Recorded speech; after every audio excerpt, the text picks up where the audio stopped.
Start your story a scene late. Let's say you're writing a story about an adventure.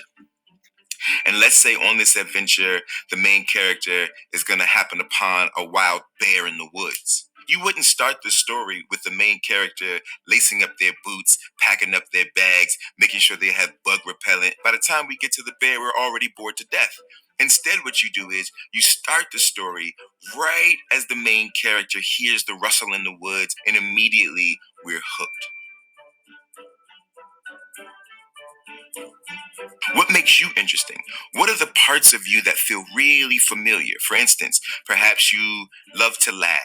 And then you say, but what makes you a little quirky? What gives you a little added edge? And it could be your obsession with asteroids, it could be your secret shoelace collection. So think about that when you're writing your characters. They have to be familiar and they gotta be a little unfamiliar at the same time. Treat your environment, wherever you're setting your story, treat it like a character. Let's say you say, my story is set in a factory.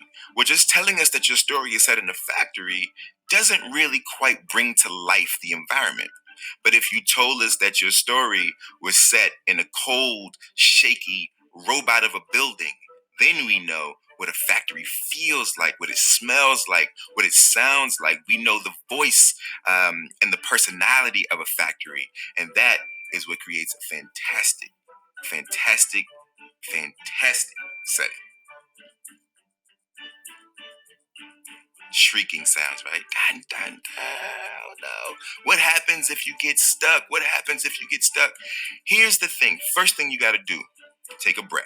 Stand up, take a stretch, take a walk, watch a movie, listen to some music, talk to your friends, take a shower, take a nap, do anything to sort of break up the monotony and the pressure. The other thing you want to remember is that the greatest gift you have as an artist is other art. Read a little bit from somebody else's book. Engage in anything else that is creative, and you'll be surprised how it will unlock the other parts of your own creativity and imagination that at any particular time might feel a little stunted.